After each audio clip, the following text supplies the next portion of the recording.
अस्सलाम वालेकुम मेरे प्यारे यूट्यूब की फैमिली, आप लोग कैसे हैं? ठीक ठाक हैं? खैर खैरियत से हैं? अल्हम्दुलिल्लाह, अल्लाह का शुक्र है, मैं भी बिल्कुल ठीक ठाक हूँ। पहले तो तहे दिल से आप लोगों के लिए दुआएं करती हूँ कि जहाँ रहें खुश रहें, आबाद रहें और कोई परेशानी आप तक ना आए। आमीन सुम आमीन। तो आप लोग भी आमीन कह दीजिएगा।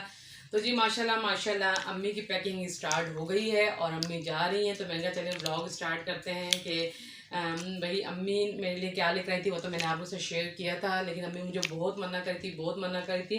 लेकिन ऐसा हो सकता है कि माँ बाप बच्चों के साथ करें और बच्चे माँ बाप के साथ ना करें, ये हो ही नहीं सकता। तो हमारी यहाँ की सौगात है, देखें जी सोंड हलवा। तो मैं अम्मी और बहनों के लिए सोंड हलवा लेकर आई हूँ। बहनों ने भी बहुत मना किया। सम्मीला ने ये खोला है मेरा ख्याल ना, यानी ये पैक है, ये मुझे लग रहा है पैक है। तो ये देखें जी मुल्तान का ये सोंड हलवा, माशाल्लाह माशाल्लाह। आप देखेंगे काफ़ी वैरायटीज़ है हमारे यहाँ सोंड हलवे की, आप जो मर्ज़ी लें, अपनी चॉइस होती है।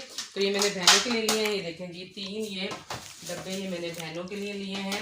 और अम्मी के लिए लिए ये निम्को, अम्मी के लिए रास्ते के लिए लिए निम्को, बहुत ही फ्रेश, बहुत ही मज़े की होती है। और ये लिया है अम्मी अब्बू के लिए। अम्मी अब्बू कहते हैं भाई हम सोंड हलवा नहीं खाते, बहुत ज़्यादा मीठा है। तो फिर मैंने हाफ़ इसमें बर्फ़ी और हाफ़ मैंने पतीसा डलवाया है। तो ये मेरी तरफ से है यहाँ की सौगात। और वहाँ से अम्मी मेरे बादाम अखरोट लाई थी और बहनों ने भी गिफ्ट्स भिजवाए थे, वो मैं आपको ऐसा सा दिखाऊंगी। और पैसे भिजवाए थे बहनों ने बच्चों के लिए, और मेरे लिए सूट भिजवाया था, और अम्मी अब्बू भी मेरे लिए सूट लेकर आए थे। तो बस ये रखते हैं शॉपर में, पैक करके रखते हैं और अम्मी को देती हूँ ताकि अम्मी बैग में रख लें। अम्मी पैकिंग कर रही हैं। तो बस ये व्लॉग जो होगा ये तो आपके सामने ही होगा, जो कुछ भी होगा। तो जी पूरा देखना, बिल्कुल भी स्किप नहीं करना। अस्सलाम वालेकुम मेरी प्यारी यूट्यूब की फैमिली, आप लोग कैसे हैं? ठीक ठाक हैं? खैर खैरियत से हैं? अल्हम्दुलिल्लाह, अल्लाह का शुक्र है, मैं भी बिल्कुल ठीक ठाक हूँ। पहले तो तहे दिल से आप लोगों के लिए दुआएं करती हूँ कि जा रहें खुश रहें, आबाद रहें और कोई गम परेशानी आप तक ना आए। आमीन सुम आमीन। तो आप लोग भी आमीन कर दीजिएगा। तो जी माशाल्लाह माशाल्लाह, दिन निकला है और सुबह हो गई है। तो जल्दी जल्दी आज उठ गए हैं, इसलिए क्योंकि आज अम्मी ने जाना है, अम्मी अब्बू ने। तो बस थोड़ा सा अम्मी का बाज़ार का भी काम है और ये है कि पैकिंग भी करवानी है, और ये है कि खाना वाना भी उनको बना के रास्ते के लिए देना है। तो बस आज मेरी आवाज़ नहीं निकल रही। और बस ये है कि बहुत ज़्यादा दिल भी बहुत ज़्यादा खफा है, बच्चे बहुत ज़्यादा उदास हैं और हस्बैंड भी, सब इतने उदास हैं कि अम्मी अब्बू जा रहे हैं। लेकिन आप सब ने दुआ करनी है कि अम्मी अब्बू खैर खैरियत के साथ जाएँ, खैर का उनका सफ़र हो और सब मुसाफिरों के साथ खैर का सफ़र हो उनका। और बस सब ने दुआ करनी है और मैं भी दुआ करूँगी। ज़ाहिर सी बात है, जब अम्मी अब्बू जाते हैं तो नफ़ल मैं मानती हूँ, वो बाद में अता करती हूँ। और दूरशी पढ़ पढ़ के सारे रास्ते, मतलब जब तक घर नहीं पहुँचते ना मुझे नींद नहीं आती। और यह है कि सारी रात बस ये कह लें कि बेचैनी में गुजरती है। और बहनें भी सारी रात अम्मी अब्बू को फ़ोन करती रहती हैं। तो बस जाती हूँ किचन में और नाश्ता बनाते हैं। और फिर ये है कि अम्मी के साथ बाज़ार जाना है, थोड़ा सा काम है अम्मी को, फिर पैकिंग करवानी है। आज बहुत ज़्यादा काम है, सब वीडियो आप लोगों के साथ शेयर करूँगी मैं। और आपने साथ बंदे रहना है, लेकिन चैनल को करना है सब्सक्राइब, लाइक, शेयर, ठीक है। ज़्यादा से ज़्यादा सपोर्ट दें अपनी सिस्टर को। तो जाती हूँ और नाश्ता बनाती हूँ। जी नाश्ता करने के बाद अम्मी ने कहा कि पैकिंग स्टार्ट करते हैं। तो बस अम्मी यहाँ पैकिंग कर दी, तकरीबन अम्मी ने सारी कर दी थी, लेकिन जो छोटी मोटी चीज़ें हैं वो मम्मी को ला ला के दे रही थी, वो अम्मी इस छोटे वाले बैग में डाल रही थी। और अल्हम्दुलिल्लाह सब कुछ हो गया था। बस इसके बाद मैंने बनाना था रास्ते के लिए खाना, और अम्मी मना करी थी कि खाना ना बनाओ। तो मैंने कहा नहीं अम्मी, रास्ते में भूख लगेगी। और यहाँ मैं आपको बताती चलूँ, ये चची ने अम्मी को हलवे दिए थे बहनों के लिए, और अब्बू के लिए सूट और अब्बू के लिए पर्स। तो मैंने ये ना वहाँ से उठा के सारी ये हलवे, सूट और ये सब चीज़ें जो अम्मी को दिए गए थे और जो मैं अम्मी के लिए लाई थी, वही मैंने इस बैग को दोबारा खोला और मैंने डाला, क्योंकि इसमें जगह थोड़ी सी थी। बाकी बाकी तो अम्मी ने सारी पैकिंग कर ली थी, और शॉपर जो बच गए थे वो भी मैंने इसी के अंदर डाल लिए थे। मैंने कहा जब आप हलवे निकालेंगी तो वो इसी शॉपर में डाल डाल के आप बहनों को दे दीजिएगा। तो बस ये सारे कंप्लीट करने के बाद मैं आ गई। मैंने खुश्क चिकन पकाई थी, क्योंकि शोरवे वाली बनाओ तो रास्ते में खाई नहीं जाती और मौसम हो गया है ठंडा। तो मैंने कहा ये है कि चलो ड्राई होगी तो नान के साथ खाई जाएगी। तो मैंने अपने हस्बैंड से कहा कि आप नान ले आएँ। बस ये इस तरह खाना तैयार हो गया, सब कुछ करके बस हम आ गए थे यहाँ। और बस ये है कि हम यहाँ खड़े हुए थे और अब्बू अंदर गए थे मालूम करने के, पता करता हूँ कि भाई क्या टाइमिंग है और कितना मतलब टाइम रह गया गाड़ी आने में, क्योंकि गाड़ी अभी नहीं आई थी और गाड़ियाँ लगी हुई थी, लेकिन वो दूसरे शहरों की थी।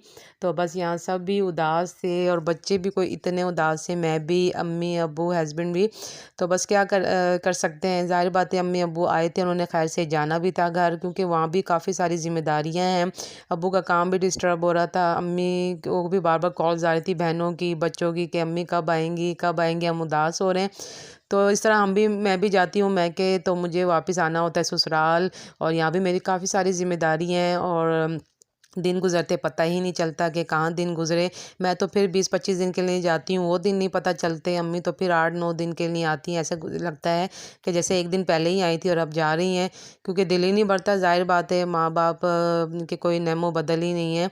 और बस ये है कि बस मैं तो ज़्यादा ही उदास थी, और बड़ा वाला बेटा, और मैं ज़ाहिर नहीं कर रही थी क्योंकि अच्छा नहीं लगता। अम्मी अब्बू सफ़र में जा रहे थे और मैं ऐसे ही मुँह बना के बैठी होती, तो मैं हँस हँस के अम्मी से बातें, गपशप, हँसी मज़ाक, और अम्मी को थोड़ी बहुत ये कि रास्ते के लिए चीज़ दिला दी थी। अम्मी मना करी थी, मैंने कहा नहीं, आप मुझे इतनी कुछ चीज़ें देती हो, रास्ते के लिए खाना इतना 3-3 खाने बना के देती हो, तो वो हमारा एक हफ़्ता, आप यकीन जाने, इतना कुछ चीज़ें सामान दिला के देते हैं ना अम्मी अब्बू के, हम एक हफ़्ता वो खाते रहते हैं चाय के साथ। और खाना भी हम 2 दिन तक चलाते हैं, 2-2 चीज़ें बना के देती हैं। और जितना मुझसे हो सका वो भी मैंने ज़बरदस्ती बनाया। अम्मी मना कर रही थी कि नहीं नहीं, तुम थकी हुई हो। मैंने कहा ऐसा थोड़ी हो सकता है, इतना लंबा सफ़र है, अगर दिल चाहेगा कुछ ना कुछ तो आप निकाल के खाओगी। और ये कि अम्मी अब्बू खाने में इतने कोई वो नहीं है, हल्का ही खुराक लेते हैं, तो उसके मुताबिक ही मैंने अम्मी को थोड़ा कुछ दे दिया था। और यहाँ बस हम बाहर आके बैठ गए थे, तो अम्मी कभी एक बच्चे को मेरे चूम, कभी दूसरे को, कभी तीसरे को, तो बुला बुला के उनको प्यार कर रही थी। और आप मेरा भी मूड देखिए कैसा मेरा मूड हो रहा है, अब्बू का भी। बस हम जब्त करके बैठे थे अपने आंसू। और बस वो उदासी का टाइम तो बहुत होता है, फिर मेरा पता नहीं कब मुलाकात होती है अम्मी अब्बू से, साल 1.5 साल बाद ही। ऐसा ही अब टाइम गुजरता चला जा रहा है, और ज़्यादा ही काम बढ़ते चले जा रहे हैं। जैसे जैसे बच्चे बड़े होते हैं और ये लाइफ टफ होती जाती है, और जिम्मेदारियां बढ़ती चली जाती हैं। तो बस यहाँ सामान हम लेकर आ गए थे बाहर, और बस गाड़ी भी लग गई थी। और अब ये है कि बच्चे, अब्बू और जो हस्बैंड है वो इंतज़ार कर रहे थे कि जल्दी से गाड़ी साइड पे आए तो हम सामान रखें। और ज़ाहिर बात है रश ज़्यादा अब आहिस्ता आहिस्ता बढ़ता चला जा रहा था, तो मैंने कहा चलें थोड़ी सी वीडियो बनाती हूँ, अपने व्यूअर्स के लिए दिखाते हैं कि आते वक्त हमें कितनी खुशी थी और जाते हुए इतनी उदासी। तो बस अम्मी तो रोने लग गई थी और अब्बू भी, और मैं तो बस अपनी तो कंडीशन तो मैं आप लोगों को बता ही नहीं सकती कि मेरी क्या कंडीशन थी। और बस यहाँ अब्बू अम्मी प्यार कर रहे थे बच्चों को भी, और अम्मी तो देखें आप कितना रो रही हैं। और बस गाड़ी में बैठी थी, इस टाइम भी अम्मी रोई जा रही थी, रोई जा रही थी, और कह रही थी बस जाओ जाओ, थक जाओगे, कब तक खड़े रहोगे। तो मैंने कहा नहीं नहीं, जब आपकी गाड़ी जाएगी फिर ही हम जाएंगे। बस बड़े बेटे की तो मैंने वीडियो नहीं बनाई अम्मी के साथ, क्योंकि वो गले रख के कोई इतना रो रहे थे ना। और बस क्या कर सकते हैं। और देखिए इस टाइम हम बाय बाय कर रहे हैं अम्मी अब्बू को, और बस गाड़ी ये कि ऐसा ऐसा बस स्लो स्लो होके जा ही रही थी। और ये है कि बस आज जो आते हैं उन्होंने तो जाना अपने घरों को होता ही है। और बस आप लोगों ने दुआ करनी है कि अम्मी खैरियत के साथ अम्मी अब्बू जाएं, और आसान सफ़र और सब मुसाफिरों के साथ, और अपनी मंजिल पे पहुँचें। मेरी सब मुसाफिरों के लिए दुआ थी। इस टाइम मैं सूरतें पढ़ रही थी, सब कुछ पढ़ रही थी, बच्चे भी पढ़ रहे थे, और सब ही मुसाफिरों पे हम पढ़ पढ़ के फूंक रहे थे खैर खैरियत के साथ ये जाएँ।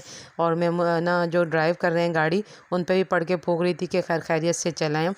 तो बस ये है कि इस टाइम मैं यहाँ खड़ी रो ही जा रही थी, और मैं अम्मी को ज़ाहिर नहीं करी थी कि भाई मैं रो रही हूँ या खफा हूँ। और ये देखें जी, हम कर रहे थे टाटा बाय बाय कर रहे थे, और ना तो बस अम्मी अब्बू की गाड़ी चल पड़ी थी, और सारे मुसाफिर बैठे हुए थे माशाल्लाह से, और हम सब के लिए दुआ कर रहे थे कि सब खैर खैरियत के साथ अपने घरों को जाएं, अपनी मंजिल को जाएं। और बस यहाँ मैं पढ़ाइयाँ पढ़ रही थी जो भी मेरे मुंह में आ रही थी, और बच्चों को भी मैंने कहा कि आप लोग पढ़ो, ताकि अम्मी अब्बू के समेत सब मुसाफिर खैर खैरियत से जाएँ। तो बस यहाँ हम इतने कोई इमोशनल हो गए थे, मैं भी रो रही थी, अब्दुल्ला तो वैसे ही खड़ा पीछे रो रहा था, और बच्चे तो ये दोनों बहुत ही ज़्यादा उदास हो गए थे। अभी आप मेरा फेस देखेंगे तो मेरे आंखों में आंसू थे, और मैं ज़ाहिर नहीं करी थी। और जैसे ही अम्मी अब्बू की गाड़ी चली ना, तो मैं बर्दाश्त नहीं कर सकी, और मुझे ना बस रोना आ गया गाड़ी चलते साथ ही। और ये देखें जी मेरे आंखों में आंसू, आप चेक कीजिएगा। तो बस हम अब घर की तरफ निकल पड़े थे, और रास्ते में इतना कोई हम खामोश ना, चुपचाप हम बैठे हुए थे, क्योंकि इतने दिनों से इतना कोई हलचल शोर शराबा, गाड़ी में भी हम इतना कोई बोलते थे कि हंसी मजाक करते थे, लेकिन हम बिल्कुल दिल नहीं कर रहा था कि आपस में हम बोलते या कोई बातचीत करते। बस ये कि हम घर की तरफ आ गए थे करीबी, और बहुत ही ज़्यादा खफा, बहुत ज़्यादा हम उदास थे। लेकिन बस जो आते हैं उन्होंने घर तो वापस जाना होता है, इसी तरीके से मैं भी जाती हूँ और घर वापस आती हूँ। तो कुछ ही दिन तो भाई सैफुल्ला का भी मूड इतना कोई ऑफ होया हुआ है अम्मी के जाने से, हैं उदास हो। हाँ ये देखें बच्चे कितने उदास हो रहे हैं। और समीउल्लाह तो खैर अभी छोटे, इनको इतना कोई पता नहीं है, लेकिन इनका भी मूड ज़्यादा ही कोई। अम्मी चली गई, अम्मी अबू उदास है मेरा बेटा।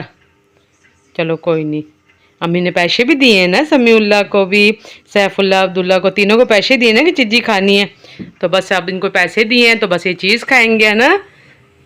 अम्मी अबू सफ़र में ना दुआ करना अम्मी अबू के लिए कि खैर खैरियत से पहुँचें, ठीक है। दोनों ने पढ़ के फूका था अम्मी के ऊपर, तीसरा और चौथा कलमा पढ़ा था। चलो अच्छी बात है ना, मेरे बेटे तीनों ने पढ़ के गाड़ी पे फूका था कि अम्मी अबू खैर खैरियत से पहुँचें। तो जी अम्मी अबू कभी छोड़ के आए हैं, और ये देखिए कितना घर मतलब खामोशी खामोशी हो गई है घर में, सामने भी हर जगह खामोशी हो गई है। और बस बच्चे अब ऊपर गए हैं जिठानी दरानी के पास। मैं कहा थोड़ा सा ऊपर चले जाओ, क्योंकि वो बहुत ज़्यादा उदास हो रहे थे, और अब्दुल्ला तो खैर रो रहा था, और हालांकि इतना बड़ा है, इतना मज़बूत है, लेकिन फिर भी वो रो रहा था अम्मी के गले लग के। तो बस जाती हूँ किचन में, देखती हूँ कि नन क्या कर रही हैं, कुछ मैं अकल पका रही हैं, फिर आप लोग के साथ शेयर भी करते हैं। जी बस अम्मी को अभी छोड़ के आई थी, और जब आई हूँ तो बच्चे इतने ज़्यादा कोई उदास थे, तो ये बच्चों को इन्होंने ना खुश करने के लिए बना रही हैं स्पैगेटी, और ये मैकरोनी दोनों मिक्स करके बना रही हैं। अभी ये नई रेसिपी है, कोई मैं तो अलग के सेपरेट बनाती हूँ। तो ये मायोनीज़ और अपना ketchup, chilli sauce, soya sauce, और ये वेजिटेबल इन्होंने काटी है, और यहाँ ऑयल में पानी डाला है। तो ये बच्चों के लिए बनाई जा रही, ताकि जो बच्चे उदास हैं ना तो वो खुश हो जाए। तो हम भी बहुत ज़्यादा उदास हैं, बहुत ज़्यादा, और बहुत ज़्यादा दिल खफा है, और घर में ऐसे खामोशी हो गई है ना वही ना, इतने कोई टाइम भी नहीं गुजर रहा। और बस अब्दुल्ला इतना, अम्मी और अब्दुल्ला गले लग के ना उधर गाड़ी वाली जगह पे ना इतना कोई रो रहे थे ना, तो मैं भी, जाहिर बात है मैं भी इमोशनल हो गई, रोने लग गई। लेकिन अम्मी अब्बू के सामने मैं नहीं रोती, जैसे अम्मी अब्बू की गाड़ी चली तो बस फिर मैं भी रोने लग गई। रिजवान की भी आंखें भर आईं, और अब्दुल्ला तो खैर रो ही जा रहा था, और बच्चे भी ज़्यादा वो हो गए। तो जब मैं आई तो ये अब चीज़ें सारी बनाने के लिए इन्होंने रखी थी। उनको पता था कि ये आएंगे तो बच्चे उदास होंगे, और बच्चों को ये पसंद है ना, तो बस ये बना रही हैं, फिर आप लोग से शेयर करते हैं। तो बस ये है कि अम्मी अब्बू को हम अभी छोड़ कर आ रहे हैं, और बहुत ज़्यादा उदासी थी, बहुत ज़्यादा, और अम्मी भी बहुत ज़्यादा, और अब्बू भी। बस ये कहते हैं ना, जब मैं वहाँ से आती हूँ, जब भी अम्मी अब्बू और बहनें सब उदास होते हैं, रो रहे होते हैं, और बस मैं भी गाड़ी में बैठी, मेरे बच्चे भी। और जब वो लोग इधर आते हैं, तो जब वो लोग यहाँ से जाते हैं, तो फिर भी बहुत ज़्यादा उदासी होती है, बहुत ज़्यादा। और इतने दिनों घर में इतनी हलचल थी, इतना कोई मतलब तैयार हो रहे हैं, कपड़े प्रेस कर रहे हैं, और कभी कहीं निकल रहे हैं। अम्मी बच्चों में इतनी खुश थी, अब्दुल्ला के साथ, दोनों बच्चों के साथ अम्मी बहुत ज़्यादा खुश थी, अब्बू भी ना। तो ये कि जब बंदा कहीं निकलता है घर से बाहर, दूसरे शहर जाता है, तो वैसे ही बंदा रिलैक्स हो जाता है घर के झंझटों से, कि ये पकाना है, ये करना है, इस तरीके से ना। तो बस अम्मी को वैसे ही, जाहिर बात है, फिर आई थी इधर, अम्मी का ससुराल भी है, तो अम्मी सबसे मिलती जुलती हैं, अब्बू भी अपने बहन भाइयों से मिलते हैं, तो बहुत ज़्यादा खुश होते हैं। तो बस ये है कि पीछे वो बहनें भी, उनके बच्चे भी हैं, फिर अब्बू का काम भी है, तो वो भी थोड़ा सा डिस्टर्ब हो रहा था, तो फिर जाना तो ज़रूरी था। और हमेशा अम्मी अब्बू 8 या 9 दिन के लिए आते हैं, चाहे 4 साल बाद आएँ, या 5 साल बाद आएँ, या 3 साल बाद आएँ, तो वो एक हफ़्ता भी पूरा नहीं रहते, कहते हैं नहीं बेटा बस इतना ही दिन काफ़ी है। तो हालांकि मैं इतना रोकती हूँ कि इतनी दूर से इतने टाइम बाद आप आते हैं, लेकिन बस कहते हैं नहीं बेटा, हमारा दिल बस इतने ही दिनों के लिए लगता है, बस अपने घर जाना है। तो बस फिर मैं भी ज़्यादा फोर्स नहीं करती, मुझे अम्मी अब्बू की आदत का पता है कि वो इतना दिन नहीं रहेंगे। लेकिन अभी यह है कि मैं अब रास्ते में उनको फ़ोन करती रहूँगी, पूछती रहूँगी कि खैरियत से आप किस साइड पे। तो बस हम तीनों चारों बहनें ना माशाल्लाह से चारों बहनें कांटेक्ट में रहती हैं अम्मी अब्बू के साथ, कि आप कितना सफ़र आ गया, किधर पहुँचे हैं, दामाद भी सब। तो बस ये है कि उदासी तो बहुत ज़्यादा है, लेकिन अभी कुछ दिन लगेंगे सेट होने में। और ये है कि आपके सामने भी, आप भी घर देख रहे होंगे कितना अजीब सी खामोशी हो गई है। मेरे हस्बैंड भी बहुत ज़्यादा उदास हैं, और ससुर भी, मेरे बच्चे भी, और नन तो बहुत ज़्यादा उदास है, क्योंकि अम्मी ना उनके साथ बैठी रहती थी हर वक्त, मेरी नन के साथ, और उनके साथ प्यार करना उनकी बेटी के साथ, तो वो तो हमसे ज़्यादा ही उदास लग रही हैं। तो बस ये प्यार मोहब्बत ही होता है, अच्छे अखलाक ही होता है, जो ना याद रहता है। तो अल्लाह ताला मेरी अम्मी अब्बू को ज़िंदगी सेहत तंदुरुस्ती दे। आपने सब ने दुआ करनी है, और खैर खैरियत से पहुँचे, आपने ये भी दुआ करनी है। अल्लाह ताला सब के माँ बाप को सलामत रखे से ज़िंदगी के साथ, आमीन सुमा आमीन। तो यहाँ करती हूँ व्लॉग का एंड, उम्मीद करती हूँ लेकिन आप लोग भी व्लॉग देख के ज़्यादा ही खफा हो गए होंगे। तो बस क्या करें, जब लड़कियों की शादी होती है, कोई परदेश में, कोई कहाँ, हर लड़की का अपना नसीब होता है। तो बस मेरी ये है कि दूर शादी हुई है, बाकी 3 बहनें तो माशाल्लाह से नज़दीक है, खुश हैं। बस मेरा नसीब है कि दूर शादी हुई है। तो अल्लाह ताला सब की बेटियों को अपने अपने घरों में खुश आबाद रखें, आमीन सुमा आमीन। तो बस इसी व्लॉग का यहाँ एंड करती हूँ और नेक्स्ट व्लॉग इससे बेहतर होगा उम्मीद करती हूँ। तो प्लीज़ ज़्यादा से ज़्यादा सब्सक्राइब करें, लाइक करें, शेयर करें, ताकि हमारे वॉच टाइम और सब्सक्राइबर कंप्लीट हो खुशी खुशी के साथ। तो बस अपने अपने प्यारों का ख्याल रखें। जब तक के लिए अल्लाह हाफिज़।